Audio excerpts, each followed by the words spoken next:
City ಹಳ್ಳಿಲಿ ಇದ್ದಿದ್ದ ಜೀವನ ಬೆಸ್ಟ್ ಹಳ್ಳಿ ಅನಿಸ್ತು. ಬಂದು ಇಲ್ಲಿ ಕಷ್ಟ ಪಡ್ತಿದ್ರಲ್ಲ, ಈಗ ಒಂದು ಆಕ್ಟಿಂಗ್ಗೋಸ್ಕರ ಒಂದು ಅವಕಾಶಕ್ಕೋಸ್ಕರ ತುಂಬಾ ಕಷ್ಟ ಪಡ್ತಿದ್ರೆ. ಇಲ್ಲ ಅವಕಾಶಕ್ಕೋಸ್ಕರ ಕಷ್ಟ ಅಂತಲ್ಲ, ಓಕೆ.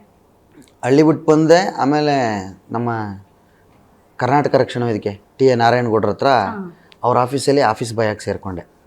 ಫಸ್ಟು ಆಫೀಸ್ ಬಾಯ್ ಆಗಿ ಸೇರಿಕೊಂಡು ಅವ್ರ ಹತ್ರ ಕೆಲಸ ಮಾಡ್ತಾ 1.5 ವರ್ಷ 2 ವರ್ಷ ಮೂಗ್ನಾಗ ಕೂತಿದೆ, ಮಾತಾಡಿಲ್ಲ. ಮೂಲೆಯಲ್ಲಿ ಕೂತ್ಕೊಳ್ಳೋದು ಹೆಂಗೆ. ಅವ್ರಿಗೆ ನಮ್ಮ ಅಪ್ಪಾಜಿಯವರು ನಾರಾಯಣಗೌಡರು ಸರ್ಗೆ ಒಂಥರ ಆಶ್ಚರ್ಯ. ಈಗ ಟಿ ವಿಲಿ ನೋಡ್ಬಿಟ್ಟು ನಮ್ಮ ಮಾತಾಡ್ತಾನೆ ಇರಲಿಲ್ಲ ಆಫೀಸಲ್ಲಿ, ಈಗ ನೋಡಿದ್ರೆ ಇಷ್ಟೊಂದು ಮಾತಾಡ್ತಾನಲ್ಲ, ಇಷ್ಟು ಚೆನ್ನಾಗಿ ಆ್ಯಕ್ಟ್ ಮಾಡ್ತಾನಲ್ಲ ಅಂತಂದು. ಒಂದಿನ ಕರೆದು ಹೆಗ್ಲ ಮೇಲೆ ಕೈ ಹಾಕಿ ಹೇಳಿದ್ರು, ಚೆನ್ನಾಗಿ ಮಾಡ್ತೀವಿ ಕಣ, ನಮ್ಮ ಮನೆಯವರೆಲ್ಲ ನೋಡ್ತಾರೆ ಅಂತ ಹೇಳಿದ್ರು. ತುಂಬ ಖುಷಿ ಆಯಿತು. ಸೊ ನನ್ನ ತಂಗಿ ಏನು ಮಾಡಿದ್ಲು, ಮನೇಲಿ ಕಷ್ಟ ಜಾಸ್ತಿ ಅಂದಾಗ ರಕ್ಷಣಾ ವೇದಿಕೆ ಟಿ.ಎ. ನಾರಾಯಣಗೌಡ್ರ ಹತ್ರಕ್ಕೆ ಸೇರಿಸಿದ್ಲು. ಅಲ್ಲಿ ಕೆಲಸ ಮಾಡ್ಕೊಂಡು 1 ವರ್ಷ ಕೆಲಸ ಮಾಡಿದೆ. ಸಂಬಳ ಊಟ ತಿಂಡಿ ಎಲ್ಲ ಕೊಡ್ತಿದ್ರು. ಅಷ್ಟಾಗಿ ನನಗೆ ಪ್ರಾಬ್ಲಮ್ಸ್ ಗೊತ್ತಾಗ್ತಿರಲಿಲ್ಲ.